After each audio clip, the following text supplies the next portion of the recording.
All right, I will call the meeting to order for Sycamore Township Zoning Commission as a virtual meeting on Tuesday, October 13th, 2020.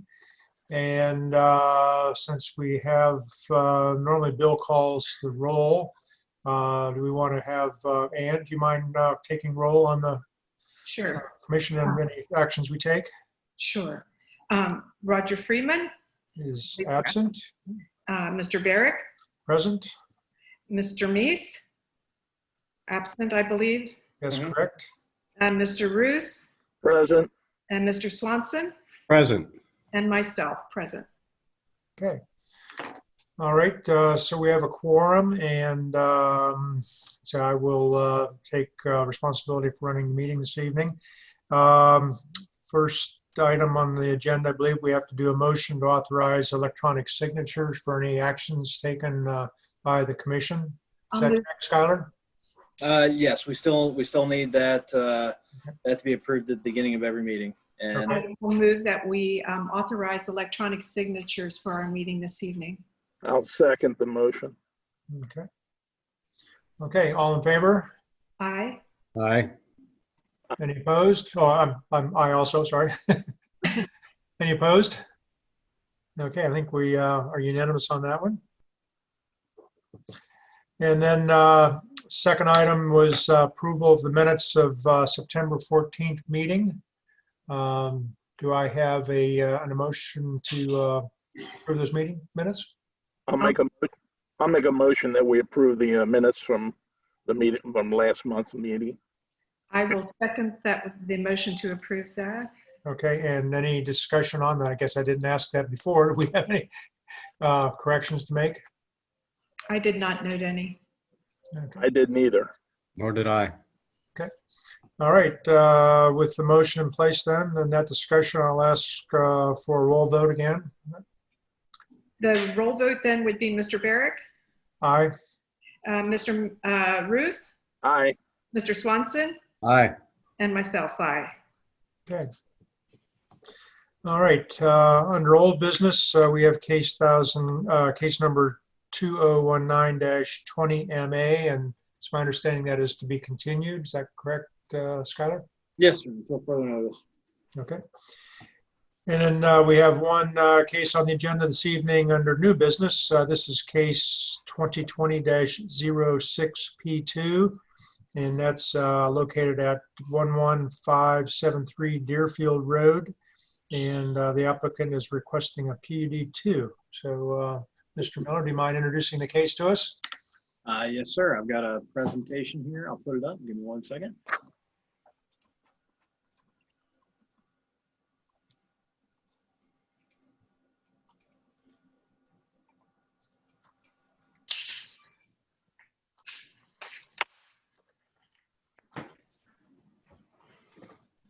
Sorry, I've got 3 screens and they're all locked down. Hang on.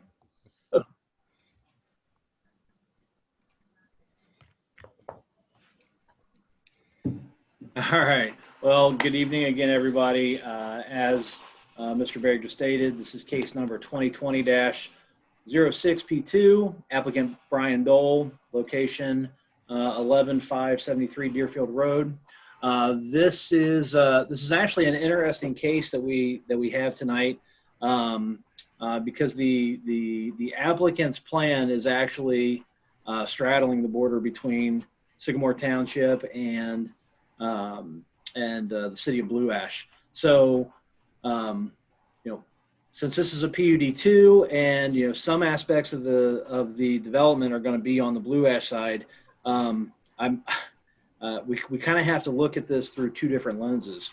We have to look at this holistically as the total site, because again there are features that that pertain to the Sycamore Township side on the Blue Ash side of the border.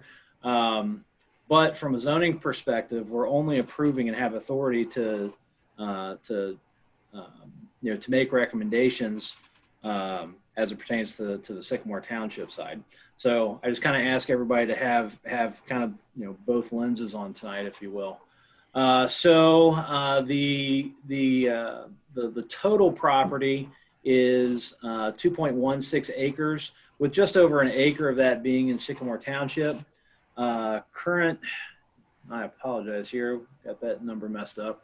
The current ISR for the site is 69.1%, and the proposed ISR is going up to 80.8. So sorry for those typos there. Again, I have a question. Is that 69% across both parcels, or is that specific to the one that's in Sycamore Township? I believe that's Sycamore Township. And I'll get into the history on this a little bit. I actually have to pull up some old maps for you. But there's still a lot of impermeable surface on the Sycamore Township side, from where old buildings and old pads were. Okay, so again, applicant is requesting a PUD2 to construct a 70,500 square foot self-storage building, and on the Blue Ash side, there's outdoor storage as well. So this is just an aerial map showing Deerfield Road to the south. You can see the highway there. That's 275. Immediately to the east of this development is actually the Sycamore Township property. We have Fire Station 93, the Schuler Community Center, and sports complex. Roughly the same area. Again, as you can see, the front half is zoned F, light industrial, in Sycamore Township, and the western side of this, the back half, is in Blue Ash, and that's the Blue Ash Northern District. So, and we can talk about the uses in that in more detail with the applicant, because there are some issues on that side. All right, so the total development plan was submitted to us. Just for reference, there is hopefully you'll be able to see it on your screen. This red dashed line here is showing the boundary between Sycamore Township and City of Blue Ash. So the building itself, the 3-story self-storage facility is wholly within Sycamore Township. The applicant has actually done a very good job of identifying in their plans that we've all reviewed a lot of the major zoning criteria. They've actually, even though it's internal to their site, they're maintaining proper setbacks with this building. They have included what I'm going to call at this point in time a preliminary landscaping plan that does appear to meet our code on the south and eastern edge of the property. The parking identified for this, based on our code's calculation in chapter 12, requires 8 spaces.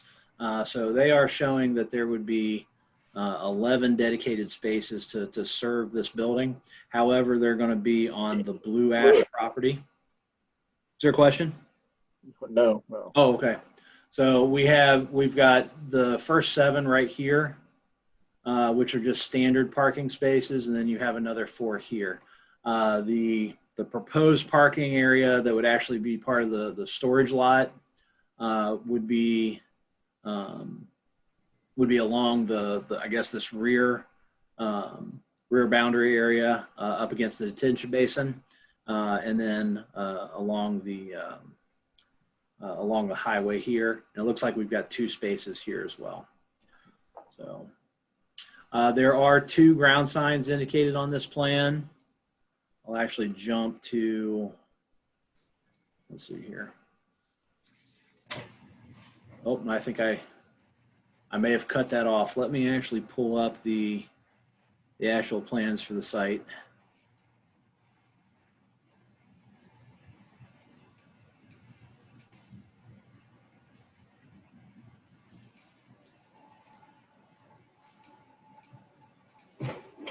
There are two signs indicated on the applicant's plan.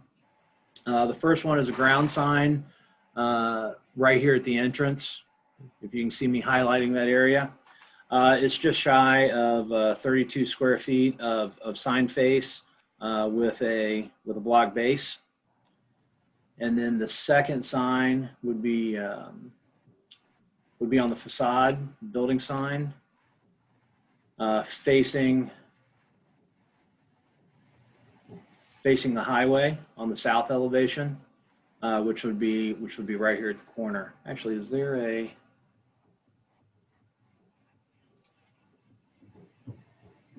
Yeah, that's all that's being indicated at this time. Let me see.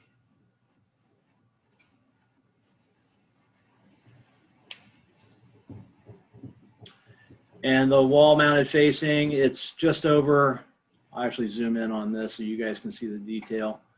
Just over 3 feet in height. Total sign area is at 97 square feet. So dumpster enclosure is located in the northwestern corner of the property, before the detention basin up here. Again, that's on Blue Ash side, although the block enclosure would meet our code as well. So again, we've got an interesting situation here. Oh, total height of the building, I believe, is right at 35 feet, so we're fine there. The issue that we have is because we're straddling this border, a lot of the site requirements that we have are not actually on our side. So we need some way to connect the separate parcels that are in Blue Ash to our building for kind of permanent future support. The applicant is proposing recording easements, which I think is probably the best way to go about this. So we would be talking about a parking easement that would indicate at least a minimum amount of parking spaces, if not all 11 that they've indicated on their plan. Ingress, egress, or access easement, however you want to call that, those could all actually be recorded in the same easement, but they need to specify those individual uses. In addition to that, we have the potential drainage issue. While there may be some underground utilities for drainage purposes that are on that site, this site is all draining to the west to the detention basin, and there may be some jurisdictional issues there with that. I know that there were some comments from Hamilton County regarding this that will need to be addressed. I don't believe Blue Ash actually. I think they manage their own, so there's going to be some multi-jurisdictional issues there. I think we could probably resolve that with a drainage easement as well, but that will need to be worked out with county agencies. So in short, staff and I have reviewed the plan. What we would be looking for at a minimum as a recommendation moving forward, if the commission does decide to move forward with this, would be to condition any approval on applicant would provide a detailed landscape plan to be submitted that meets all requirements of the Sycamore Township zoning resolution, including a detailed planting schedule and offsite credits on adjoining parcels, and I'll come back to that in a minute. Number 2, Sycamore Township Zoning Commission recommends approval of offsite parking, and applicant provide an easement for required parking spaces. And 3, copies of fully executed and recorded easements, including parking, ingress, egress, and drainage, shall be required for zoning compliance plan approval. So if I go back to the site plan, as you can see, there's actually no plantings along this side yard, this northern lot line. And let me pull up some pictures we took earlier.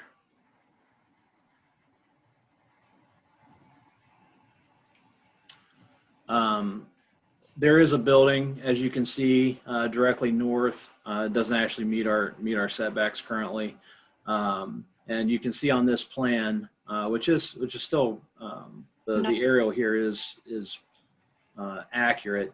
There's quite a few mature, established plantings through here that may or may not meet our landscaping requirements, and we do allow for adjoining property to provide some credits for those. Did you put up pictures, Skylar? I'm pulling them up right now. I'm sorry. I heard you say, as you can see, and I couldn't see anything. So. No, I was still talking about the yeah, I thought so. plan that I have up. Just checking. Yeah. That building, is that in Blue Ash or is that in the township? Yes. Yes, both. It's in both. Yeah, the front is as you can see from this plan, the back quarter or third, however you want to eyeball that, because it looks like there's another section back here. The back third of that building is in Blue Ash. Where's Deerfield? Right down the right then? Yeah, Deerfield is right here. Okay, so you're as you're going down Deerfield, you won't even see the backside of this building. So the entrance is going to be up there at the top, right? Yeah, the entrance is right here across. So the entrance will be right across from the Sycamore Township Sports Complex entrance. Okay. So I do actually prefer that. I'm glad that they didn't jog those and tried to align those as best as possible, considering it's right on the border. In terms of the height of this building, it's 3 stories high. What are the other buildings in this light industrial area? Are they smaller, taller? So this really isn't a. I guess this area, with the exception of the township facilities, are really more aged and not truly fully developed in what I would consider industrial. Immediately to the north, this is a contractor that does I think it's A&A wall systems. So they do wall and ceiling work, but it's essentially an old pole barn. And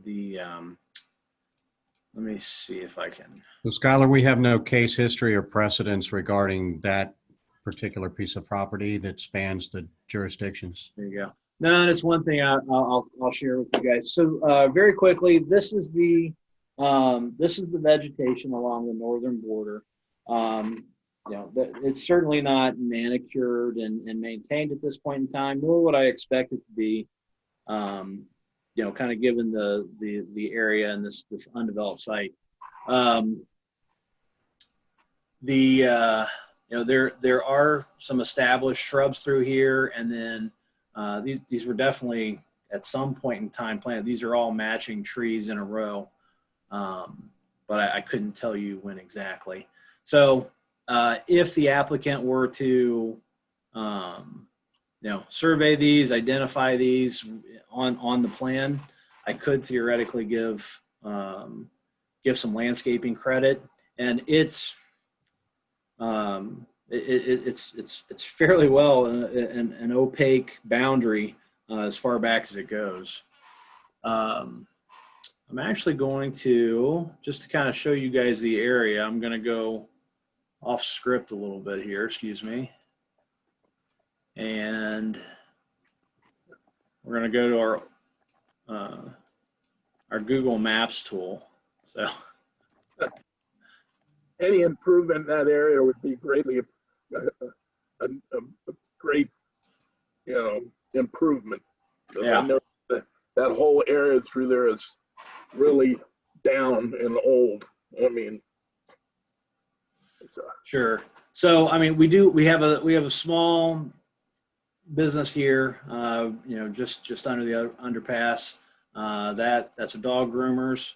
The site we're talking about here is, the buildings that were once here were raised. There's no case history on this, so there hasn't been any variances, no zoning commission hearings in the past. What was actually here for quite a few years was a landscaping company. And let me see if I can take you back in time. So this is 2011.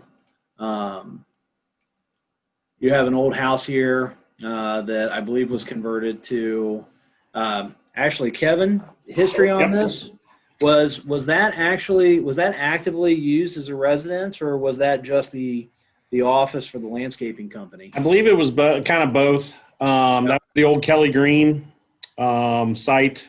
That was their nursery and landscaping. Yeah. Basically business there. That house, I believe they used to house some of their workers in, and it was also used as an office, I believe. Okay. Yeah, so kind of rental property. You can see the majority of the property. These were grow fields for some of their landscaping stock.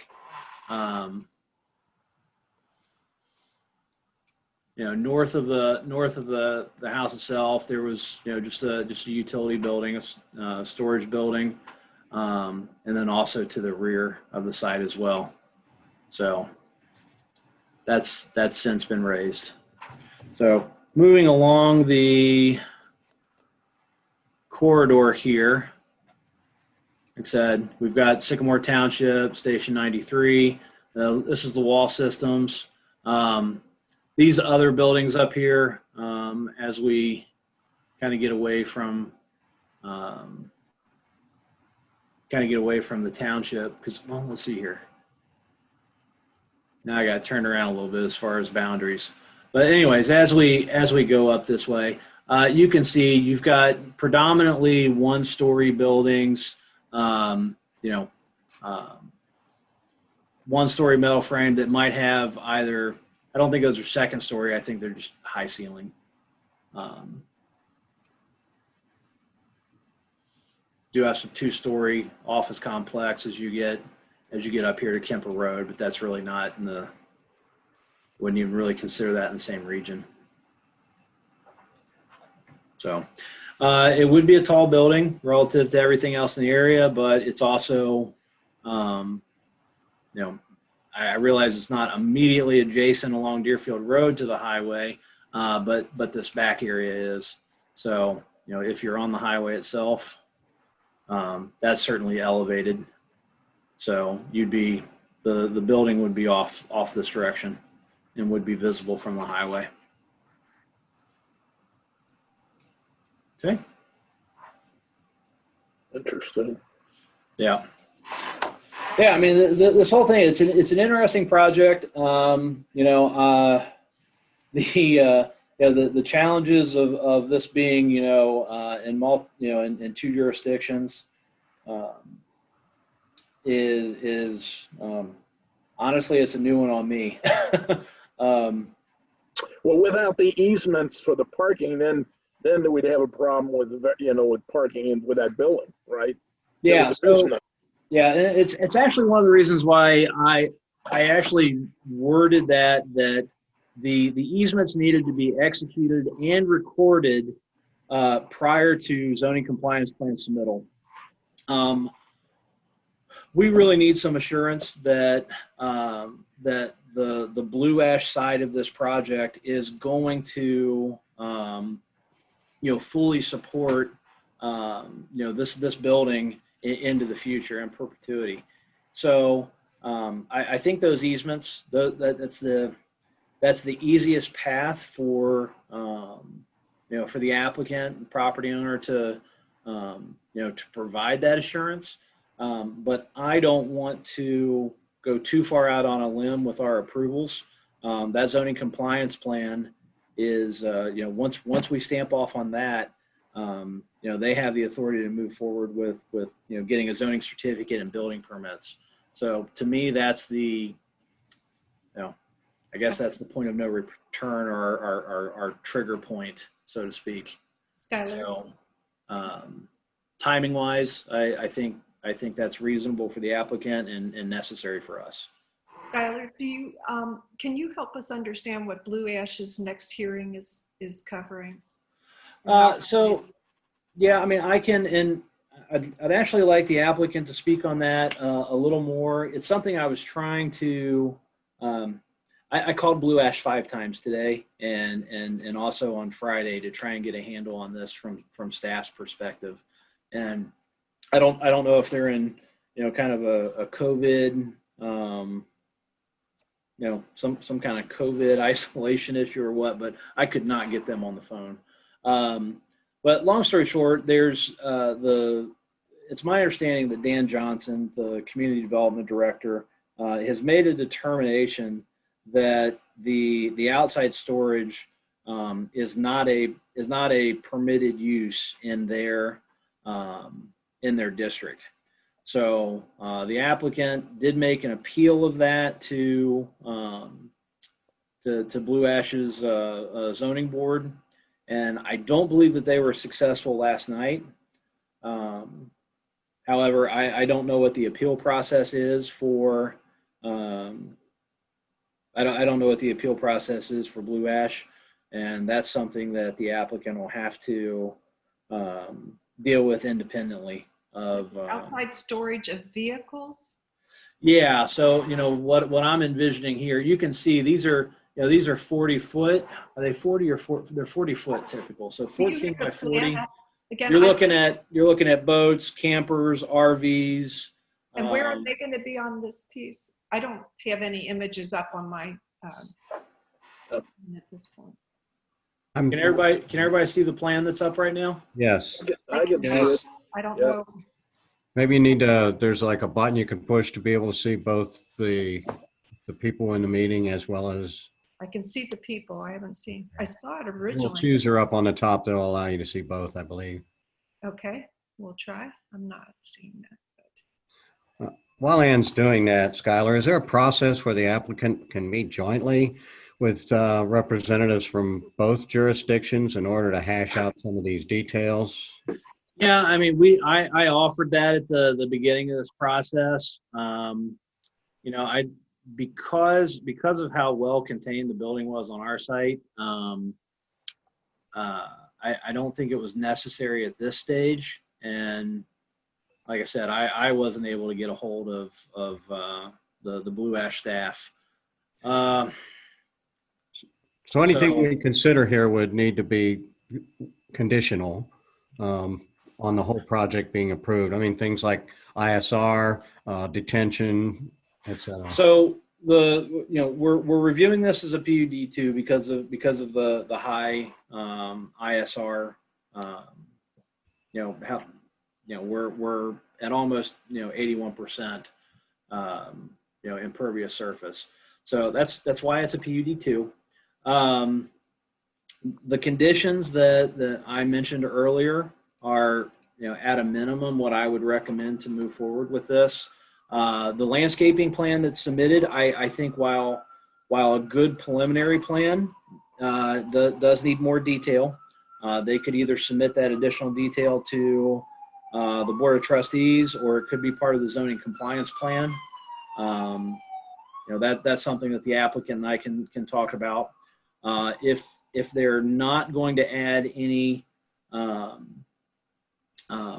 additional vegetation along that northern buffer area, they're going to have to identify that existing vegetation and get the credits for it. And then when it comes to because it's on a different parcel, I'm considering it off-site parking. Those easements are going to have to be in place, and this commission and the trustees would essentially be granting a variance for that, conditioned on getting the parking and access easements. And then finally, because of the drainage issues, which technically we don't have final authority over or jurisdiction over, I'd still like to have for our records and through the approvals of Hamilton County, receive copies of any drainage easements that they may require.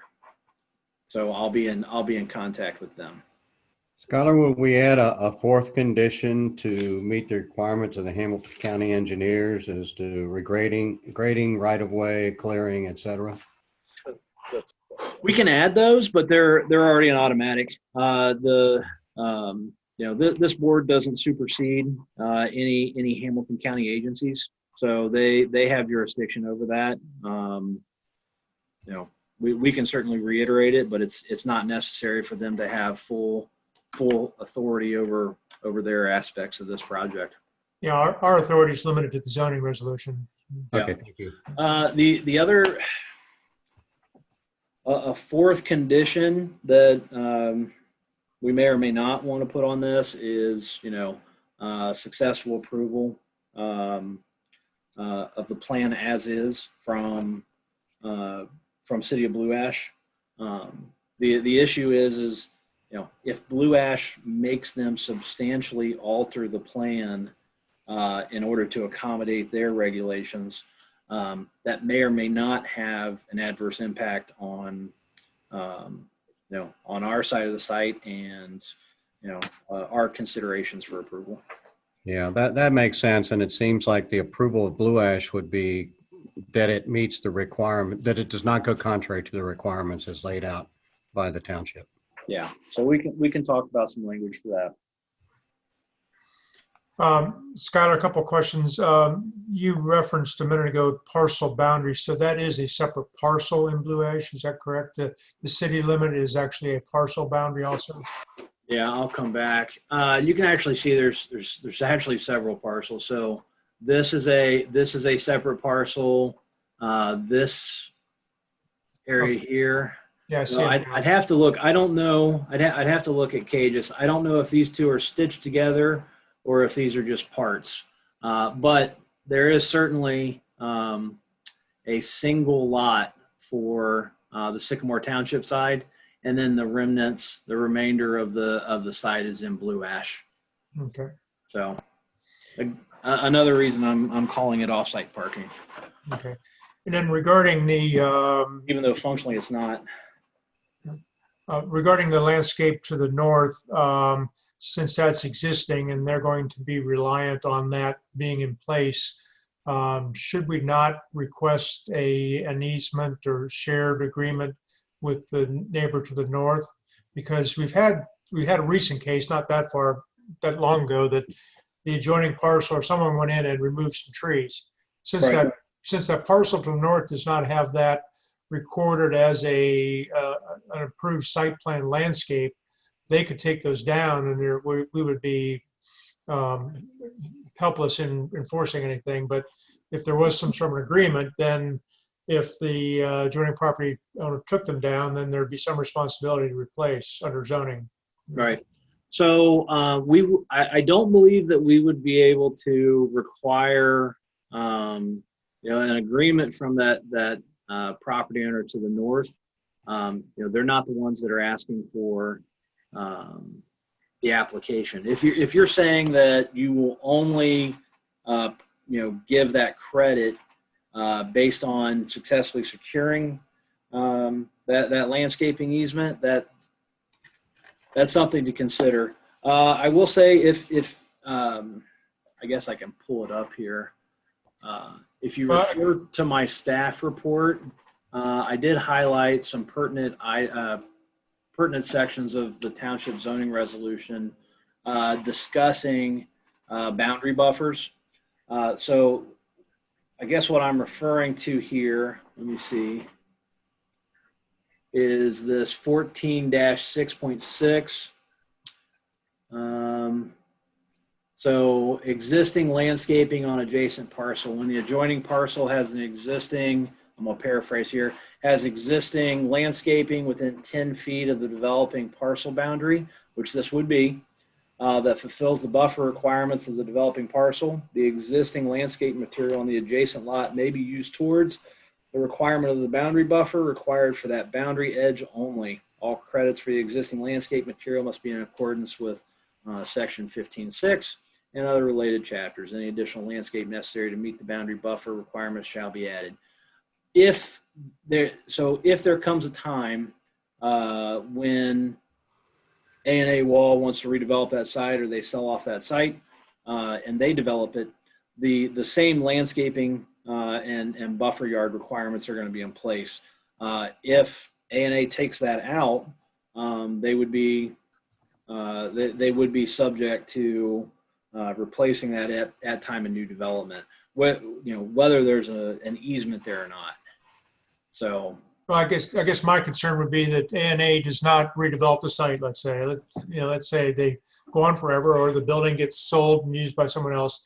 That landscape is not a requirement on the A&A property at the moment. So right. anyone could come in and cut those down at any time, and there'd be nothing there. We'd have no recourse for either property owner then to maintain anything. Sure. So what I'm thinking then, if we don't engage the adjoining property owner, maybe we put another condition in here that allows the current applicant to just, let's say, put sod or something on his parcel, but since he's relying on the adjoining landscape, if that is removed in the future, current applicant will be required then to provide a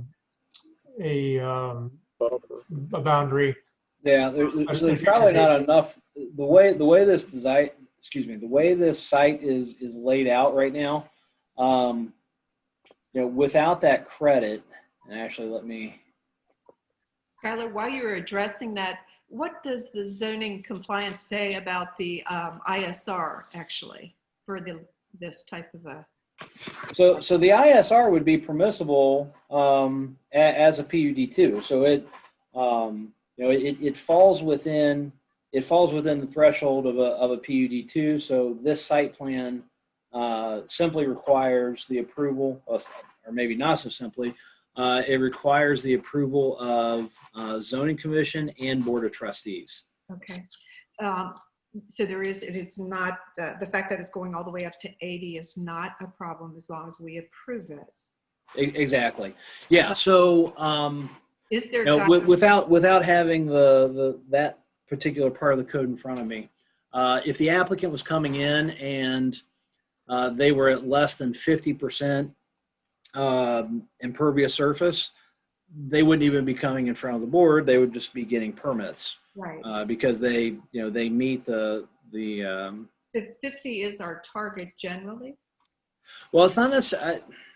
Just depends. That's really more of a kind of a policy and maybe philosophical discussion. There are certain things you can do by right if provided you maintain enough open space. If you hit, I believe it, so 50 to 65% requires a PUD1, which would be zoning commission only, and then 65 and up is 65 and up requires the PUD2, the more thorough multi-level approval. So what we're doing is, our code allows for this higher intensity development, provided there's additional review. Okay. Skylar, is there anything in our code that addresses any multi-jurisdictional language? I mean, if you think of this, we have an entire project, and I saw another slide in what was sent out, what was published, that showed like one parcel, the second parcel, and then a combination of the parcels, and it gave the ISR and the square footage and et cetera. Is there any precedence that says you consider the project as a whole with the easements that would be granted against the property that's behind the building itself? Sure. There's not a whole section of the code that deals with this, because when you get into issues of multi-jurisdictional requirements,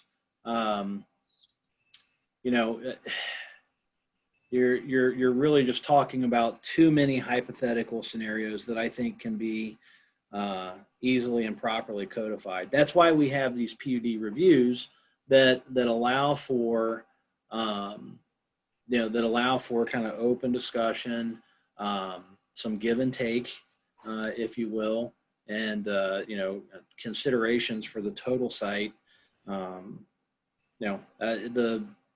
This is the type that, when you have multiple jurisdictions, this is the type of process you need to be in. Skylar, I distracted you from Rich's question earlier. You were looking for something on boundary buffers in response to a question Rich had posed. Oh, okay. Let's see if I recall correctly. The way this site is designed, and can you guys see the plan as it's up here? Yes. Okay. So the way this site is, they're not actually providing for a full 10 feet of buffer along this yard, because this building's so tight on the site already. They've reduced it on this side, and I can understand why, because you've got this building that's right on the property line. That's we can discuss that with the applicant here in a minute. At any rate, without these credits, we now have to consider that this access point here, this driveway, is actually encroaching into the buffer yard, which would typically not be allowed. But if we do allow for this reduced buffer yard, and not these credits, then we're talking about the most we might be able to get a hedgerow in there, or we might be able to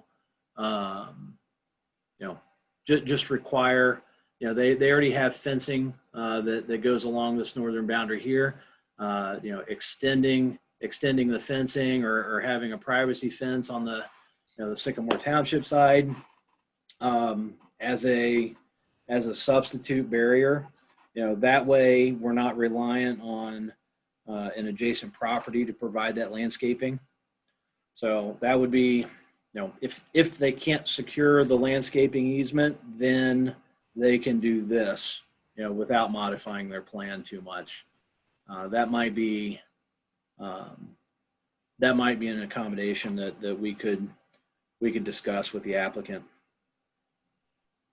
So just to be clear, you're saying there would be an opaque fence, or just a line of shrubbery?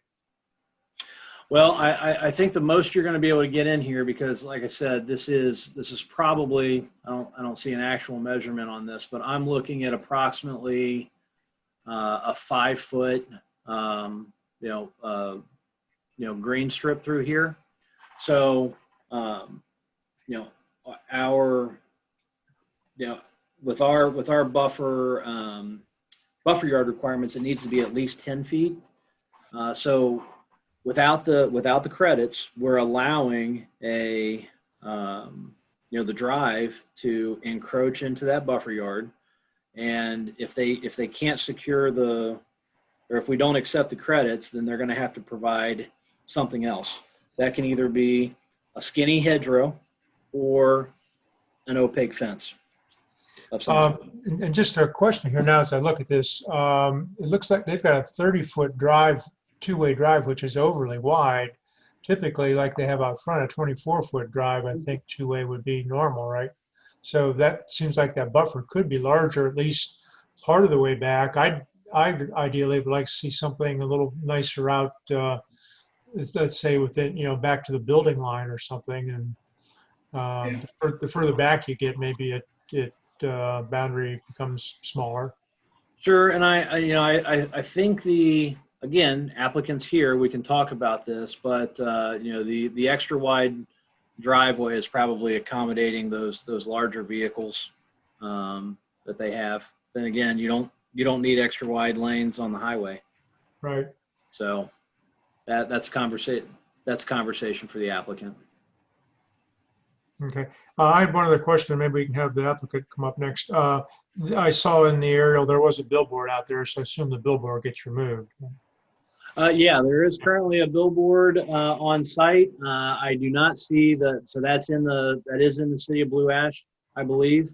I'm not seeing it indicated on this plan, so we can certainly ask the applicant what what the status of that would be. Okay. And I guess just to wrap up too, and this, Will, your comment and all that, your questions, I guess, about the adjoining property. I think what we're doing with these easements, to me, follows in line with everything we've ever done in the past with shared parcels. And I think we did look at it from our commission side of point of view as a shared parcel, a little bit blind to the separate jurisdiction, if you will. Look at it as a shared parcel, so we see the parking occurring on one parcel and serving the adjoining one, everything else. And by adding in the comment that I guess that would be the number 4 condition that Skylar proposed, that the city of Blue Ash approves this also. I think that just falls right in line with typically what we've done. So I've got no worries about proceeding in that manner. Okay. All right. Why don't we have the applicant maybe respond to what he's heard, and we have staff has proposed 3 conditions and in writing on the staff report, and we had a 4th condition verbally proposed by staff. And then once the applicant presents, and we can ask some questions and maybe come up with something that the commission can act on this evening. So Brian, you take the floor. Certainly. Thank you, ladies and gentlemen. Do wanted to point out regarding the 3 conditions on the staff report. We have no issues with any of those. We plan on doing exactly what it says there. And actually, Mr. Miller and I just discussed in a previous meeting about doing these easements and things. It makes perfect sense because what it's doing is it's protecting the rear part of the property, to be able to have access to the front, to the right of way. So that's something that we were going to do anyway. So yeah, drainage easements, egress and egress easements, those are all going to be part of this. And then to address your concern regarding the landscape buffer to the north property, part of the property between the A&A drywall storage building and then our property. So that's really tight there, as you can see. Believe it or not, that actually building comes over in our property a little bit. So there's not a lot of room to work there. By the fact that the wall is there, almost becomes a screen. Now there is a small portion that extends to the front of the building to the right of way that you could screen, which is actually, as Mr. Miller mentioned, is already kind of screened with the dense bushes and trees. But there is a section in your code, I think it's one following the one that Mr. Miller pointed out, 14-6.7. That's pull that up. You gonna pull that up? Yeah. Okay. Give me 1 second here. Sure. I'm gonna go ahead and do Brian, if it's all right, you can keep talking. I'm gonna go ahead and do the screen share again, just so we can see the plan kind of blown up in that area. Sure. So 14.6-6.7 talks about where development exists on both sides of property line, a buffer shall be established as a condition of any new development. The property owner shall provide the maximum buffer possible. Just kind of keep going, cut it a little short. If the width available for the buffer is less than 50%, which in this instance it is, of the minimum required buffer yard, being 10, so this is about 5, then a solid fence or wall meeting the standards of Chapter 15 shall be located on the side of the buffer facing the proposed development. So what we could just do is extend that opaque fence down in front of there to satisfy that requirement. We'd like to keep those trees and shrubs there if possible. I think that would look nice to keep those there and clean those up a little bit. I do believe the trunks of those trees are on our property. But obviously putting more plantings there that close to the building probably would not be a good idea for an A&A drywall. So I was sympathetic to that. So I figured that maybe a fence in this instance would be a better alternative. Would that mean removal of the current trees that are there? Possibly, if they're in the way. Or we could just stop the fence right at the trees and shrub line and just do that. Yeah. So, and correct me if I'm wrong. I don't know if you can you see my Yeah. You see my highlighting? Okay. Yeah. So what I'm just trying to highlight the existing fence here. That's already a 6-foot vinyl privacy, correct? That is what we're proposing, yes. Okay. Yeah. So yeah, then that, that extends a little bit. I mean, it goes kind of ties into the lift gate here. But yeah, that could theoretically just extend on down onto the township side of the development. Right. The question is where do you stop it? Do you stop it at these trees here? So really all you're doing is screening the side of the building, or do we bring this further down? Yeah, when I brought this up earlier, my only concern is the area from the face of the building line out to the street. I think if we keep that area up there dressed up, whether that's existing tree or a future tree or some nice shrubbery or something, I think once you get to the building line, whether it's a building wall or a fence, I don't think it really matters. Brian, do you think you could, not necessarily do a full survey of the property, but could you identify ownership of those trees prior to, can you do it prior to the trustee meeting? Yeah, I can. That's no problem. Okay. So, not to leave an item open-ended for the board, but we could, we just say that we'll take care of it with a combination of opaque fence, existing trees and shrubs, or new trees and shrubs, a combination of all those three, whatever works. Okay. Obviously, field conditions will dictate that as well. Right. Brian, what about making that drive slightly smaller than 30 feet? So the reason for that is because of people pulling in their trucks, their campers, their trailers, their RVs, and needing a certain width and radius and be able to pull off the Deerfield Drive. It has been our applicants' experience, our clients' experience, that needing that 30 feet is paramount, especially with people who are not very good drivers with these things, who don't do this all the time. So he's had things hit several times.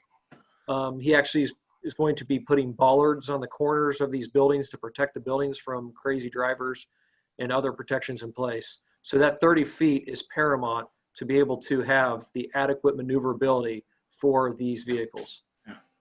Brian, is this site, if Blue Ash nixes the parking of vehicles on this property, what's that going to do with the site plan? Are they going to continue and then if they're not allowed to park large vehicles, then you could narrow that entrance? We possibly could. That is what we're actually trying to figure out right now. So you're kind of catching us in transition. I think I briefly spoke at the beginning of the meeting and said about the Board of Zoning Appeals, as Mr. Miller said, that we were denied that through the Board of Zoning Appeals. So we have the next step would be either we appeal it to the city council or we do a text amendment and actually change the code for something. So those are our two options for that. Or our third option is that we show something that is permissible over there. We haven't come to that decision yet. We'll probably make that, to be honest with you, tomorrow, because the Planning Commission deadline for submission for something to get rolling would be next Monday, the 19th. So we're going to pull our trigger really quick to get something to them that we think that they can approve or we think that we can appeal. So getting that appeal granted, is that required for the project to be viable? No, not for the project to be viable. No, that was just only, we were appealing just the decision of the interpretation of what an industrial use is. In the Blue Ash Code, it says that an accessory industrial storage, outdoor storage, is allowed in this district. Well, they say the storage of any commodity, article, or substance. It is our belief that outdoor vehicle storage would fall under that. The community development director disagreed with us. So then that's why we went to an appeal. Basically, we're literally appealing the language that says, he says, no, you're not industrial use. You can't do this because you don't fall underneath that definition. We're saying, yes, we were. The board sided with the staff. So we lost that battle. Brian, I haven't needed storage facilities in a while, but I'm not very familiar with Cherokee. Do you have other storage facilities in our area that Yes, are? and actually, I'm going to let Kerry speak to you. Okay. He is the client that I'm doing this work for, and he'll be able to tell you better about the storage industry. And it's actually quite fascinating. I'm amazed at how many they're out there and the huge need for it. So you have not worked on another facility for them like this at this This is point? my first one with them, but he has several in the area. So I'll let him talk. So, Thank you. okay. Hello. Go ahead. Rolling into view. Here we go. Yeah. Hi. My question was, some of the other facilities that are in our area, are they the same size or are they different sizes? We totally have And if I could interrupt first, before you do that, could you introduce yourself for the record, please? Thank you, Sure, sir. my name is Kerry Shankar. I'm the owner of Cherokee Self-Storage. Do you need an address? That would be great, sir, if you don't mind. 1360 State Route 131, Milford, Ohio 45150. Thank you. Our largest facility is Milford, where we have about 11 acres. We have maybe 13 buildings, and we're doing 2 3-story buildings there, and those are climate controlled. Okay. So we do have fairly deep and broad experience in the storage industry. I'll be glad to answer any questions you have. You have smaller buildings as well? Smaller buildings in other locations, yes. Okay. And this seems kind of intensive, or at this particular site, it consumes almost that whole area there. And I was wondering why you chose that large of a building for that particular site. That would alleviate some of the other problems if the size were not quite so. No, the site is an expensive site. It is on, it's an urban property. Most of our properties are beyond the 275 loop. Okay. So we had to optimize the cost we are paying for the land, and the location lends itself to a Manhattan style storage facility, because there's a lot of households around the Blue Ash and Sycamore area. There's a lot of industry. We really act as a secondary storage for industries. They don't need to store some, as in records or things that they don't need immediate access to. And to speak in Amazon Web Services terms, we act as the glacier storage, where something they don't need immediately. They probably need once in 6 months, but they still need access to it. So a bulk of our facilities are occupied by small industries and tradesmen who— Presumably no toxic chemicals, et cetera. No, We have, I'm sure, some code regulations that would cover that. no, there are never chemicals. Usually it's records, old computers, hard drives, or some such thing that people choose to store because it's Is it climate open controlled. 24 hours then? We will provide access 24 hours to some clients, not to everyone. Okay. And who might that be? No, so there are customers who provide a credit card access.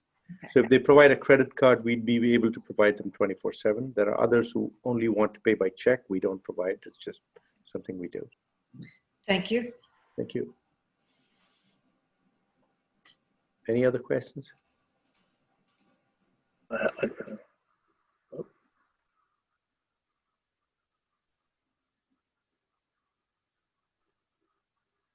Skylar, do we have any images of any of their existing structures?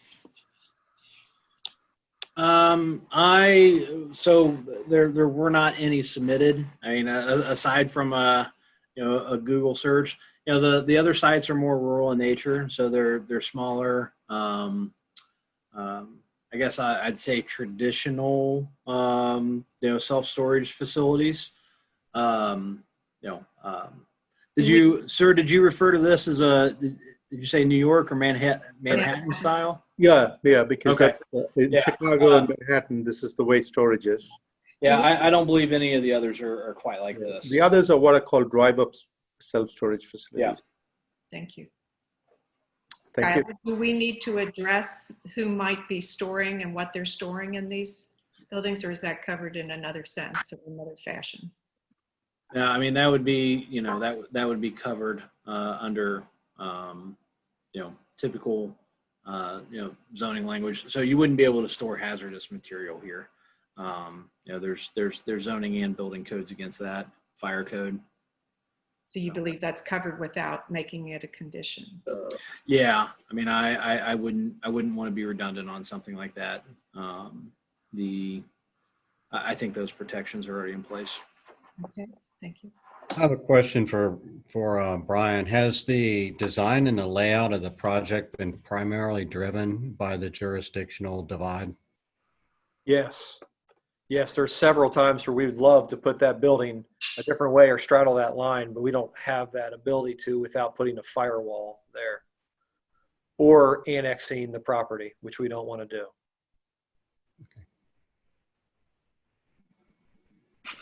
Brian, earlier there's a question about the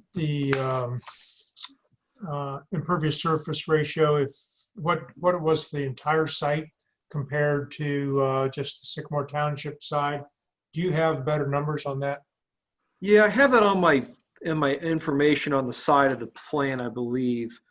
If you look at the very top, if you take under general information, the total site impervious area I've got is 69.1%. So that's taking into consideration the Blue Ash and Sycamore Township side. And that's current or proposed? That's current. Okay. Or I'm sorry. That's currently proposed. Yeah, that's proposed. That's proposed. That would be at build out. Yeah, Okay, and really, if you're looking saying- at the screen again, the majority, all of the detention basin is on the Blue Ash side, so there's going to be more open space there. Right. If you look at my Sycamore Township zoning section, then I've got it at 80.8, and that is just considering the Sycamore Township side. And then Okay. if you go down to my next section, the Blue Ash section, it says 58.7. So that's just on the Blue Ash side. Yeah. Okay, that helps. Yeah, but pre-development, I don't know. I'd have to look pre-development. I did not do that calculation. Yeah. Okay. I will say this. I'd like to compliment our applicant. From just here nor there, the merits of the plan. The annotations on this plan from a zoning review perspective are just phenomenal. If I'm gonna zoom in on something here, hopefully I don't give you guys motion sickness, but even our clear site triangle has been indicated on this plan. So something that no one else does. So just thank you for making that easily indicated on here. Thank you, Mr. Miller. I appreciate the accolades. Yeah. Same thing with these tables. This is a complicated site, but this actually has a lot of very pertinent information for us, and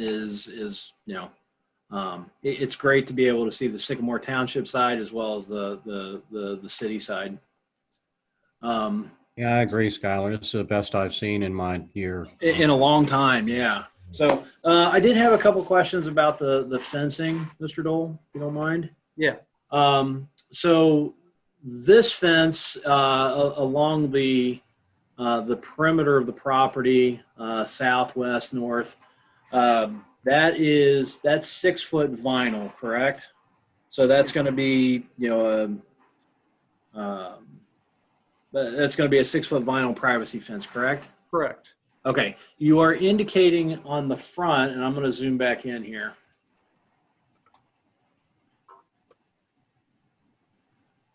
I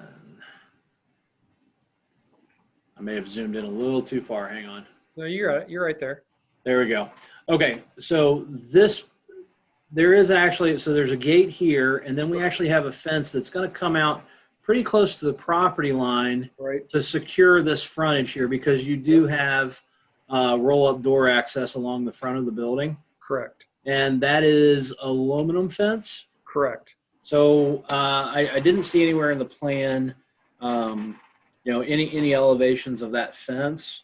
Can you share with us what style that's going to be? Because that's still 6 foot high aluminum. Yeah, 6 foot high aluminum fence. It's a more decorative fence that's out in the front. And that is basically for security reasons. We don't intend to screen that. Basically aluminum pickets, if you can imagine that. But yeah, no, that would not be an opaque fence, just for security. Yeah. So what's the style of the picket, the ratio, the spacing of the pickets, or? I don't have that information available. I mean, if you guys wanted to, I could always get a spec on that for you, but I don't have that with me. Is that something like a 3/4 picket, 4 inches on center or something? Yeah, that sounds about right. Yeah. Okay.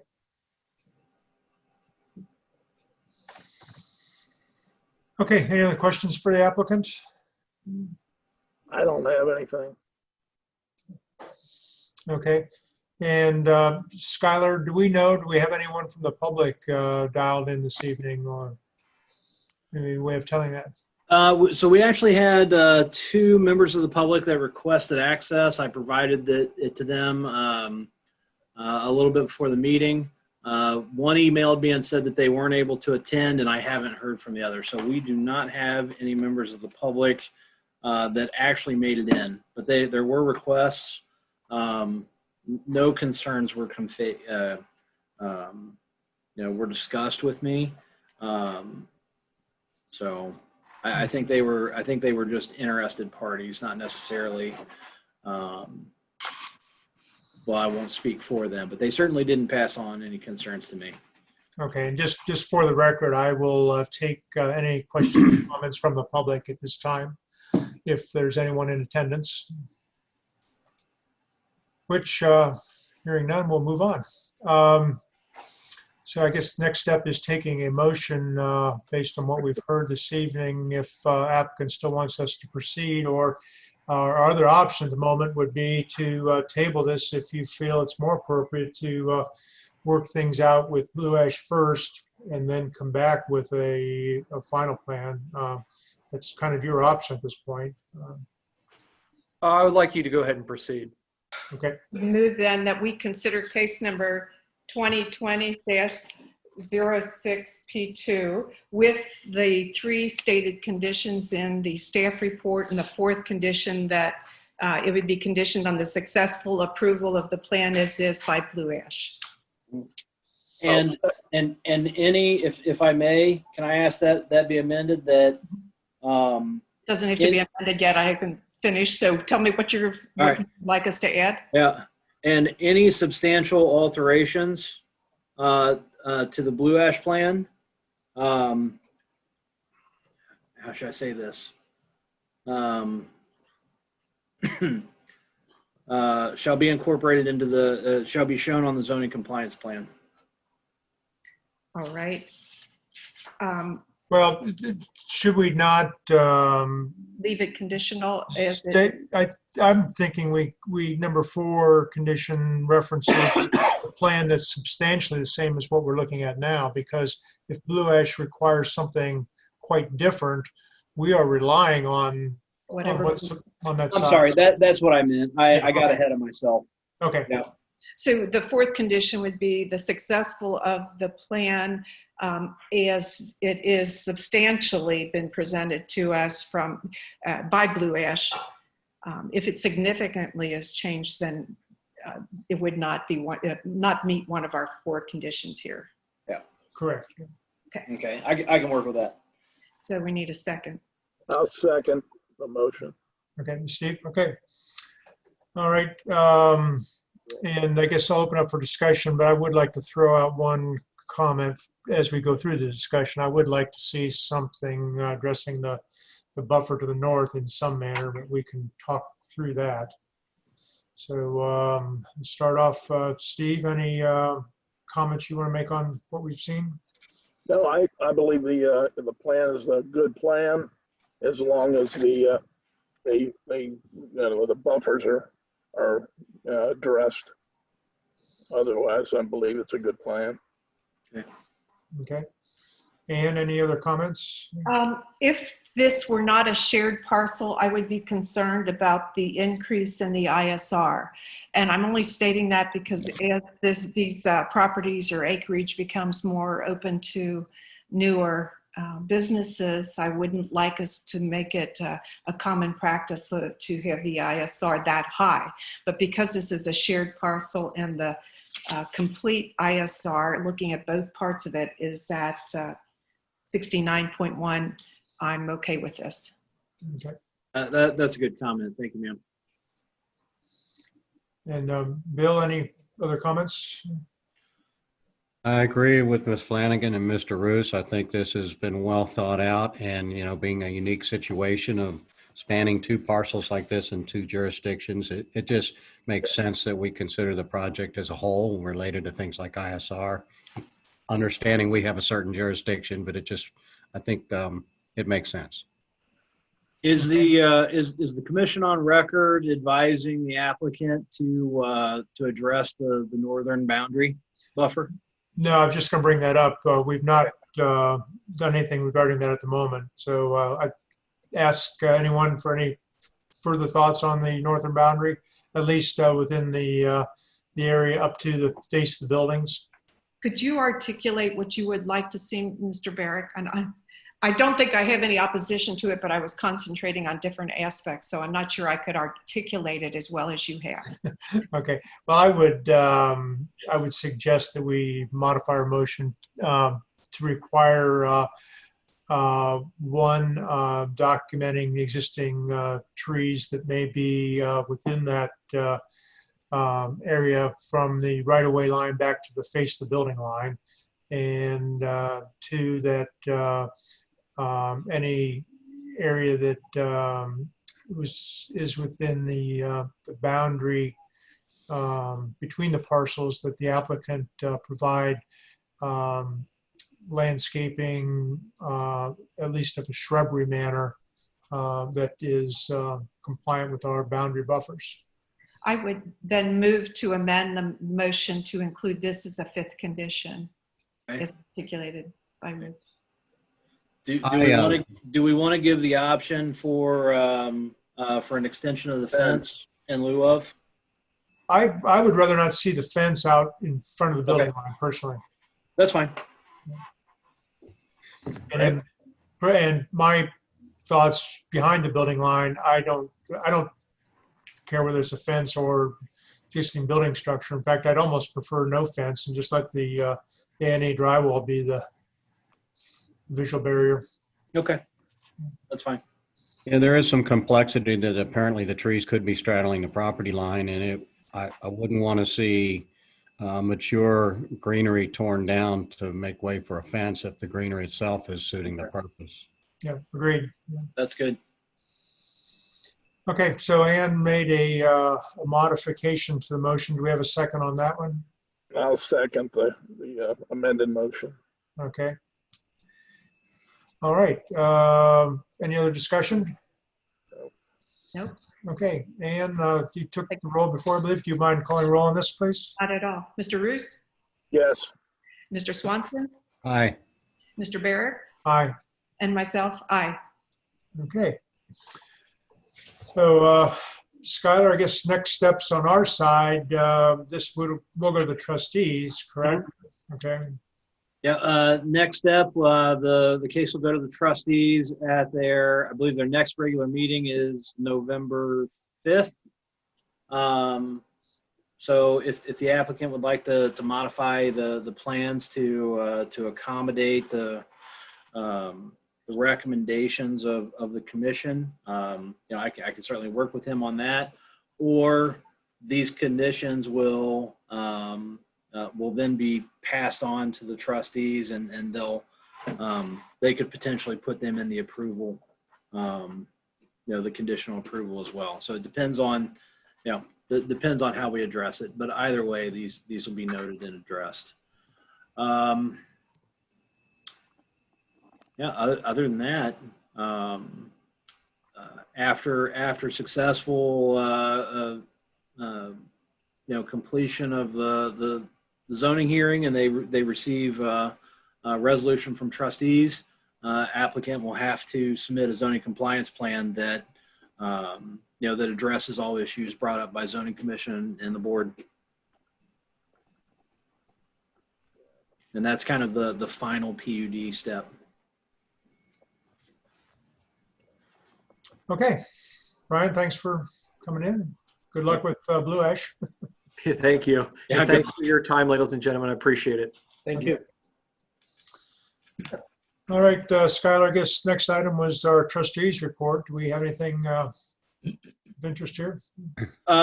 So just to let you know, the last case that we had, 05P2, the Shell gas station on Fields Erdel Road, the applicant actually modified their plan based on the conditions that were set that were set by the commission, incorporated those into the site plan, and essentially got an approval as is. Again, with all of the requirements that the commission brought up being addressed. So I thank you for your thorough review on that. That made their review smoother. Which honestly, that's as an advisory board of the trustees, this is a fundamental part of what we do here. So thank you for that. Thank you for your due diligence. So Okay. other than that, it's election season. So be It is. be good pillars of the community, and get out there and do your public service, your public duty. Okay. That's all I have. Anything new on that development along Montgomery Road that you mentioned last month? Is that moving forward, or? I believe it. Are we talking about the open house? Yeah, it was right up there north of the right across from Mercedes area. Yep, they have until I believe Monday to apply for a November hearing. So I'm assuming they've taken some extra time to to evaluate those comments that they received, but I haven't seen an updated plan yet. We'll know next week, but they have been in contact with me. They do intend to apply. Okay. Anything else on the horizon for us? Like I said, aside from Fisher coming back next month, that's all I have for right now. I will say so not way out on the horizon, but kind of that middle range. I need to get back to the land use plan that was discussed with the the land use steering committee. I got to get that thing finalized, the draft at least, and approved by that group and submit it to you guys for review. So that's coming up. I hesitate to give you an absolute date when you're going to see that, but soon. And we do have some functional issues with some of the sections of the township zoning resolution that I'd like to address with you guys. That would be a text amendment process that we would go through.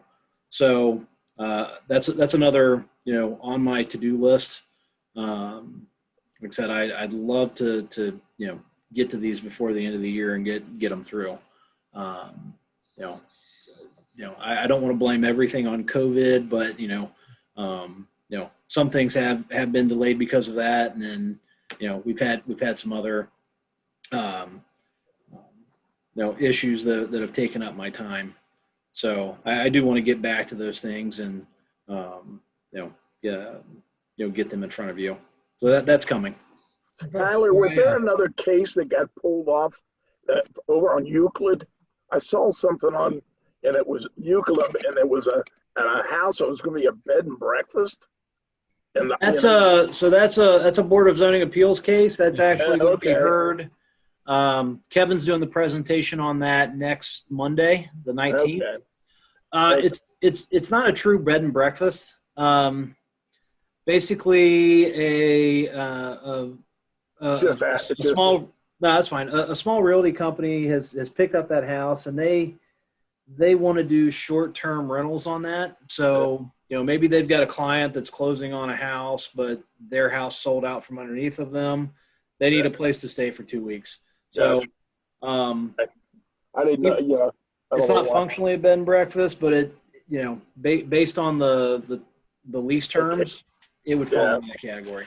Gotcha.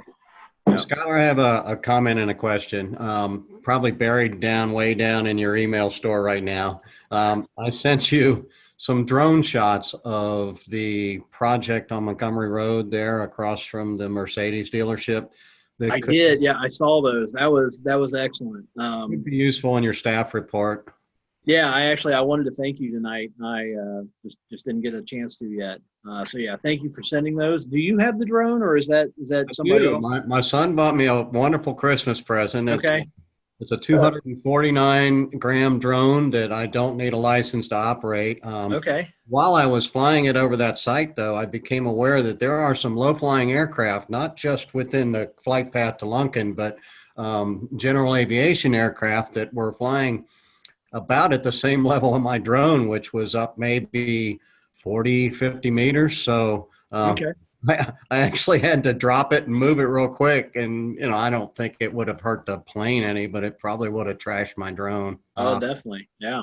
Okay. My question is about the parking garage that was before us last January, Jewish Hospital. Any motion or action or anything further on that you've heard?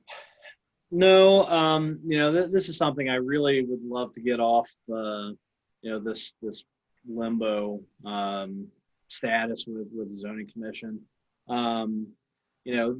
Every time we approach the hospital about it, they just kind of want to continue it out and leave it there, as an option. One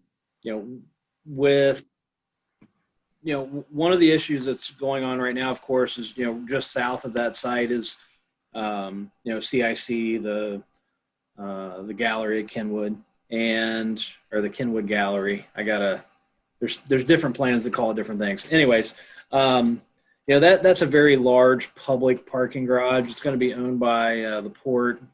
I think at this time, the hospital is planning on using that facility, at least to some extent. I'm sure they would love their own private parking garage, but that one's going to get built first, so they're probably going to use it. What happens with there may be a need for, or at least Jewish Hospital may perceive a need for the additional parking once the hotel and office space on the CIC site come in. So long story short, there's a lot of moving targets in that area. I think at least in the midterm that parking garage that's already going up is going to get utilized. We'll have to see where everything else goes, but I'm not getting any strong indication one way or the other from the hospital. Thank you.